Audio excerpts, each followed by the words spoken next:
Ipinatawag ni Haring Balak si Balaam.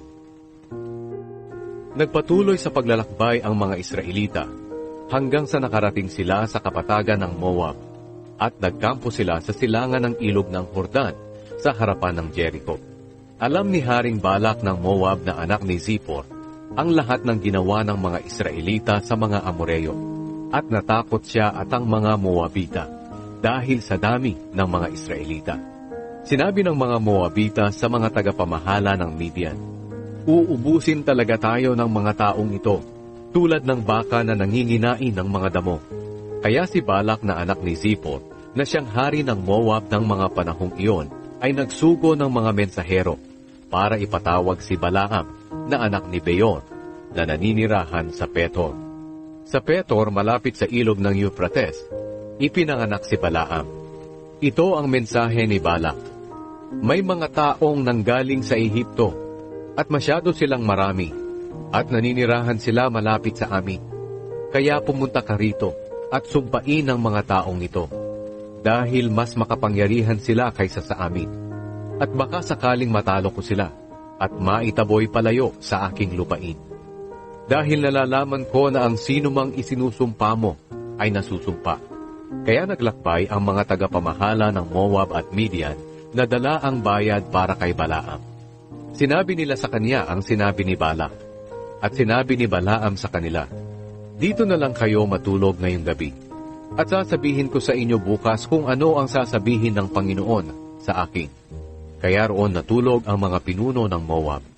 Nagtanong ang Diyos kay Balaam, "Sino ang mga taong ito na kasama mo?" Sumagot si Balaam sa Diyos, "Sila po ang mga mensaherong isinugo ni Haring Balak ng Moab, na anak ni Zippor. Ganito ang kanyang mensahe: May mga taong nanggaling sa Ehipto, at masyado silang marami. Kaya pumunta ka rito at sumpain ang mga taong ito para sa akin, dahil baka matalo ko sila at maitaboy palayo." Pero sinabi ng Diyos kay Balaam, "Huwag kang sasama sa kanila, at huwag mong isusumpa ang mga taong sinasabi nila, dahil pinagpala ko ang mga iyon."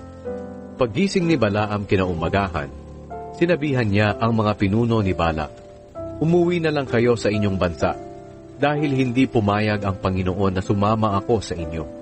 Kaya umuwi ang mga pinuno ng Moab at pumunta kay Balak at sinabi, "Ayaw sumama ni Balaam sa amin." Kaya muling nagpadala si Balak ng mga pinuno na mas marami at mas marangal pa sa nauna. Pumunta sila kay Balaam at sinabi, "Ito ang ipinapasabi ni Balak ng anak ni Zippor. Huwag mong payagan na may humadlang sa pagpunta mo rito. Babayaran kitang mabuti, at gagawin ko ang anumang gustuhin mo. Sige na, pumunta ka na rito at sumpain ang mga taong ito para sa akin." Pero sumagot si Balaam sa kanila, "Kahit na ibigay pa ni Balak sa akin ang palasyo niyang puno ng pilak at ginto, hindi ko magagawang suwayin ang utos ng Panginoon na aking Diyos, kahit nasa malaki o maliit lang na bagay. Pero rito na lang muna kayo matulog ngayong gabi, katulad ng ginawa ng iba ninyong mga kasama, dahil baka may iba pang sabihin ng Panginoon sa akin." Noong gabing iyon, sinabi ng Diyos kay Balaam, "Pumunta rito ang mga taong ito para tawagin ka. Sumama ka na lang sa kanila, pero ang mga sasabihin ko lang sa iyo, ang gawin mo."